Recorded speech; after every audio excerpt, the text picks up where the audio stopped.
Hey everybody, welcome back to my kitchen. Today I'm going to show you how to do an absolutely fantastic Greek Galaktoboureko. I've done this recipe before. This time, today, I'm going to make it with a twist. Instead of using the traditional lemon in the recipe, I'm going to use orange. This recipe is nothing complicated as long as you're organized. There aren't that many ingredients to this at all. In fact, all you're going to really need is the zest of 2 oranges, 1.5 cups of durum semolina, a cup of sugar, a teaspoon of vanilla extract, 6 eggs, 8 cups of milk, and some butter and phyllo. So very simply, to get our recipe started, I'm gonna crack into my mixer the 6 eggs. All right, so there's our last egg going in and no shells. And real quick, I'm just gonna get that going and whipping up. And to that, I'm gonna add our 1 cup of sugar. Actually, I'm gonna just bring this down a little bit. I'm gonna add the sugar. Now, I'm just gonna reduce my speed down because now we're adding the vanilla extract. That goes in there, along with our 1.5 cups of our durum semolina. This will start now combining into this mixture. At this point now, while this is mixing away, I'm gonna need the zest of my 2 oranges. So I'm just gonna grab my grater and real quick, just zest out your oranges and then just add them to this mixture when you're done. So now that that's blending in nicely, I'm gonna take 8 cups of milk, and this is very key here, especially if you're like me. Bring this down to the lowest level or the lowest speed. Believe me, you will thank me later. And very slowly, just start adding your milk. And while I have your attention, I will mention at this point, a good idea is to preheat your oven 350 degrees Fahrenheit or about 180 degrees Celsius. And we're gonna bake this off when the time comes for about 45 minutes to an hour. So now that our mixture is completely mixed, I'm just gonna take it off of my stand here and very carefully pour it into my pot. Now, for this, you're gonna need a little spatula to make sure you get all the goodness underneath. And the trick now to this is to make sure you keep this moving, because this is gonna have to get stirred constantly. As this heats up and it kind of tightens up, you're gonna have to make sure that it doesn't start burning or catching on you from the bottom. This step here normally will take you anywhere from about 15 to 20 minutes, give or take. So in this case, patience is a virtue. The next part of this, thinking ahead of course, is we need 3 tablespoons of orange juice for our syrup that we're gonna add to this later. So because really we're not doing very much of anything other than looking after our custard now, why not make it now and get it out of the way? So basically, I can eyeball it, but you can measure 3 tablespoons of orange juice. The woman that showed me how to do this recipe taught me a trick, and the trick is very simply to add a second or another layer, if you will, of decadence or lusciousness to this is 4 tablespoons of melted butter. And it's the same melted butter that we're going to use for our phyllo assembly in just a second. So I'm just going to leave that there, and very carefully now we're just going to stir this in here. The next part of this recipe is the actual layering of our pan and the phyllo. For this, I'm using basically a 9x14 pan, stainless steel, my favorite pan. From this pan here, I can get approximately 12 to 16 pieces, depending on how big you want them. You can even cut this in half or cut it into 4, whatever works for you. And for this, the golden rule in terms of phyllo are 2. Number 1, 5 up, 5 down. So 5 sheets of phyllo on the bottom, 5 sheets of phyllo on the top. That's all you have to remember. Number 2, my rule, and I found this works best for me, when you're making something sweet like a Galaktoboureko or a baklava or anything that requires phyllo in the sweet sense, I layer the phyllo sheets with melted butter, or I kind of spread them with melted butter. If it's a savory kind of pita, spanakopita, tiropita, any kind of savory pita, I use olive oil. That's just my preference, and it does make a difference in the overall taste, but not the texture. They'll still be light, flaky, and crispy, but it'll be just something that's a little different from sweet and savory.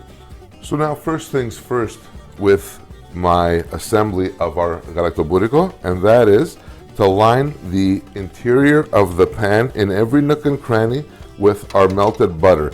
This will help keep our phyllo from sticking and just making this a gross mess when you're done. So our first sheet goes down just like that. It's nothing complicated. There's nothing, I'm certainly no baker, and I'll say that to anybody that'll listen to me. Just place it in the center as you can, like this. Take your melted butter and just line the inside of your phyllo. And you basically just continue doing this with the next 4 phyllo sheets. All right, so this was our last layer of phyllo on the bottom, or the 5th one. Actually, to tell you the truth, it could have been the 6th one, but I think it's 5. Either way, it's fine. It's not rocket science. It's not an exact science, even though baking, they say it is supposed to be very accurate. This recipe is actually very forgiving. Whether you use 4 sheets, 3 sheets, 6 sheets, 5 sheets, it'll still be just as delicious. All right, that was nothing to it. Our pan is ready to be filled. So now we take our gorgeous custard here that's ready to go. And I'm just gonna give this a quick stir.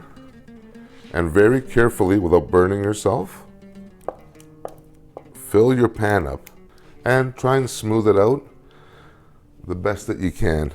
So there's our top layer there. Goes in just like that.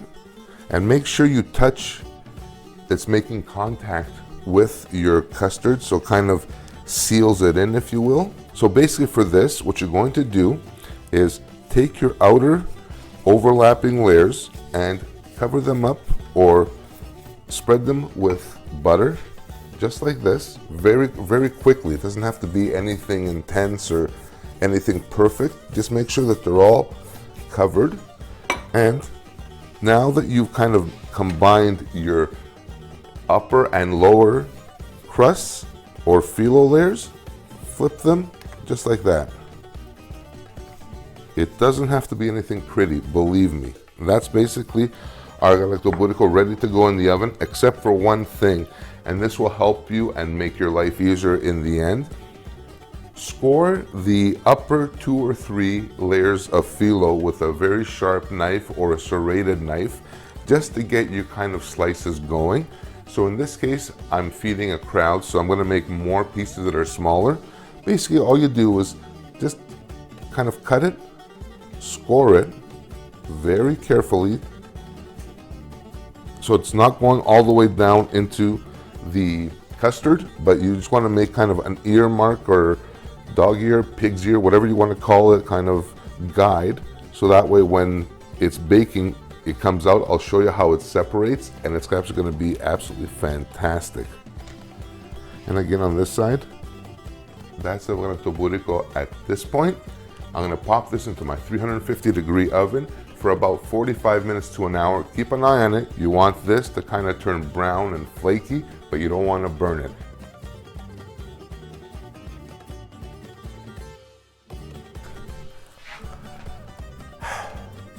All right, so now we're almost there. We're not quite, but we're almost there. My Galaktoboureko has just come out of the oven, literally just the second. It is done to absolute perfection. I mean, I just want to show you this. Oh, it's okay. It's really good. It is perfect, actually. Perfect, perfect, perfect. The only thing that's left to do now is to do the glaze or the syrup for this. Well, all this is 2 cups of sugar and 1 cup of water. and along with the 3 tablespoons of the orange juice. So my water is gonna go in, sugar is gonna go in as well, just like that, nothing to this. Let me crank that up and bring that up to a nice boil and increase the heat. 3 tablespoons of the orange juice, fresh squeezed orange juice. It makes a difference. Don't get the concentrated stuff, don't get anything else. Just invest in like a couple of oranges and you'll be golden. So I'm just gonna put this, ow, I keep forgetting that's really hot. So now our syrup is basically done. It's come to a boil. Everything has completely dissolved. The flavoring is all in there. Oh, that's what I'm talking about. Now, very carefully, because now both of these are hot. You have the Galaktoboureko, which is still very hot, and you have our syrup, and you just very slowly just want to just pour it over. Pour, pour, pour, pour, pour. I wish I could do the happy dance right now. This is like really cool. There you go, just like that.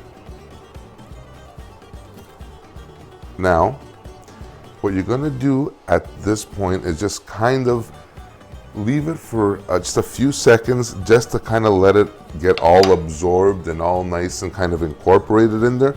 It'll settle, and you keep adding this until it's completely finished.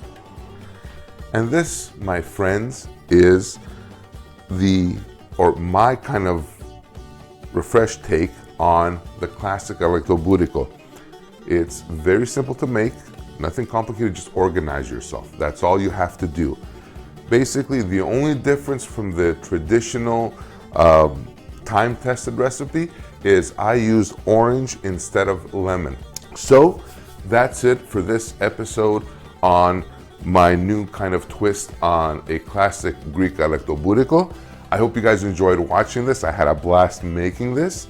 Please hit the like button, subscribe, share, comment, follow me on Instagram, Facebook, and Twitter. And again, I thank you for watching. Bye for now.